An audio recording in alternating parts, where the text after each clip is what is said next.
ஓசியா அதிகாரம் 11. இஸ்ரவேல் இளைஞனாய் இருந்தபோது நான் அவனை நேசித்தேன். எகிப்திலிருந்து என்னுடைய குமாரனை வரவழைத்தேன். அவர்கள் தங்களை அழைக்கிறவர்களின் முகத்துக்கு விலகி போய்விட்டார்கள்.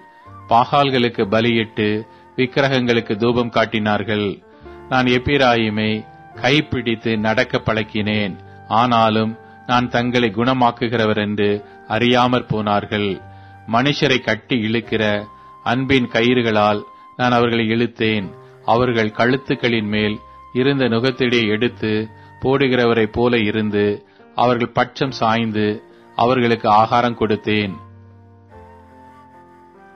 மனம் திரும்ப மாட்டோம் என்றதினால் அவர்கள் எகிப்து தேசத்துக்கு திரும்பி போவதில்லை. அசீரியன் அவர்களுக்கு ராஜா. ஆகையால் அவர்களுடைய ஆலோசனைகளின் நிமித்தம் பட்டயம் அவர்கள் பட்டணங்களுக்குள் பாய்ந்து அவர்கள் தாழ்பாள்களை நிர்மூலம் பண்ணி அவர்களை பட்சிக்கும். என் ஜனங்கள் என்னை விட்டு விலகுகிற மாறுபாட்டை பற்றி கொண்டிருக்கிறார்கள். அவர்களை உன்னதமானவரிடத்தில் வரவழைத்தாலும் ஒருவனும் எழும்புகிறதில்லை.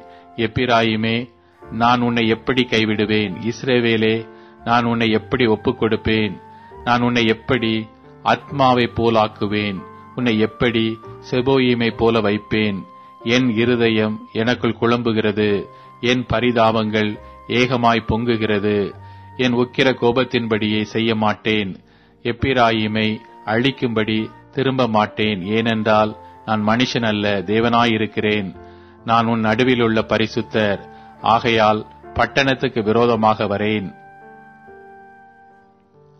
அவர்கள் கர்த்தரை பின்பற்றுவார்கள். அவர் சிங்கத்தைப் போல் கெர்ச்சிப்பார். அவர் கெர்ச்சிக்கும் போது அவர்கள் சந்ததியார் மேற்கு திசையிலிருந்து நடுங்கி வருவார்கள். எகிப்திலிருந்து குருவிகளைப் போலவும் அசீரியா தேசத்திலிருந்து புறாக்களைப் போலவும் பயந்து வருவார்கள். அப்பொழுது அவர்களை அவர்கள் வீடுகளில் குடியிருக்க பண்ணுவேன் என்று கர்த்தர் சொல்லுகிறார். எப்பிராயிமர் பொய்களினாலும் இஸ்ரவேல் வம்சத்தார் வஞ்சகத்தினாலும் என்னை சூழ்ந்து கொண்டிருக்கிறார்கள். யூதாவோவெனில் இன்னும் தேவனோட அரசாண்டு பரிசுத்தவான்களோட உண்மையாயிருக்கிறான்.